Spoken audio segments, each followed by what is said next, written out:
Speaking of tickets, Clarence, have you seen how much tickets are going for Sunday's playoff game between the Cowboys and Packers? No, how much?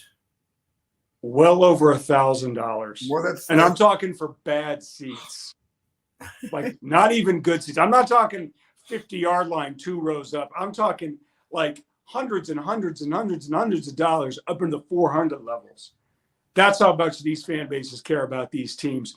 And we do have a classic battle of 2 historic NFL franchises. Dallas Cowboys 12-5. Green Bay Packers, Mike McCarthy's old team, 9-8.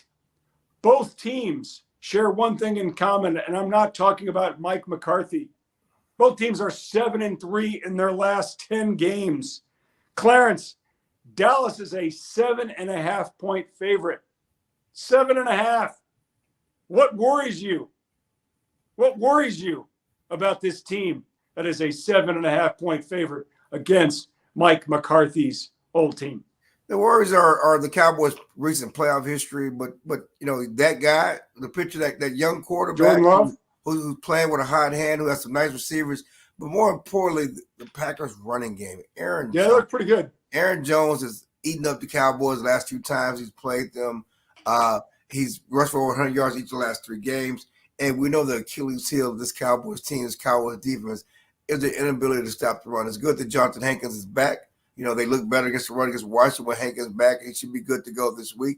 That should help the run defense, but the Cowboys have to stop Aaron Jones and that running game. You know, when I thought about the thing that concerned me about this team is I haven't seen any of, clearly, the weapon du jour is CeeDee Lamb. I mean, what a great season he's had. Top 3 wide receivers in the NFL. I mean, that guy is totally developed into such a top-flight receiver. And, you know, Dak Prescott loves him. They're looking for him. Credit Mike McCarthy figuring out creative ways to get this guy the ball. Brian Schottenheimer, too. I mean, they've really done a great job of taking a good player, and he's developed into a Pro Bowl, all-pro player. I think my concern, other than the run defense, which no one could argue with, Clarence, who else? Tony Pollard is not the weapon that he was. Even he admitted he didn't have the kind of season that he hoped. Jake Ferguson is pretty good. Brandon Cooks is pretty good. But I don't really see another weapon outside of CeeDee Lamb. So if a team decides we're going to take you away, we're going to sell out and take away number 88, who else is the other threat?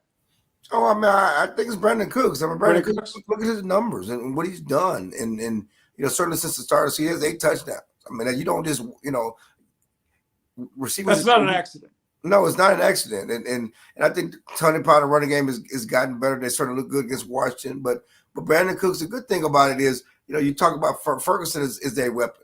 You know, and Ferguson is a guy that is on the rise. You know, and you know, the neat thing about what the Cowboys have done, and you know, CeeDee Lamb has certainly been the focal point of the passing game, but they supplemented guys, whether it's Turpin here or last week they had a touchdown to Tolbert. Certainly we talked about what Cooks have done.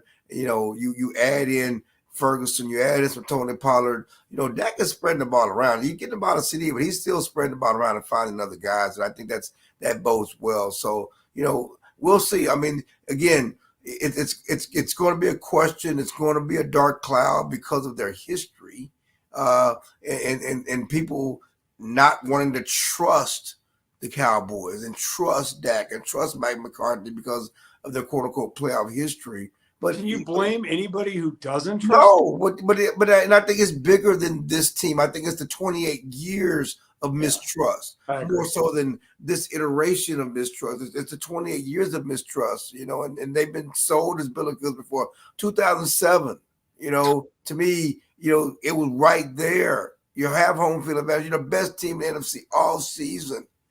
You beat the Giants twice by double digits. They're a wild card team. They stole your destiny. Yep. I mean, they got outcut. I mean, we could talk about that game for a while.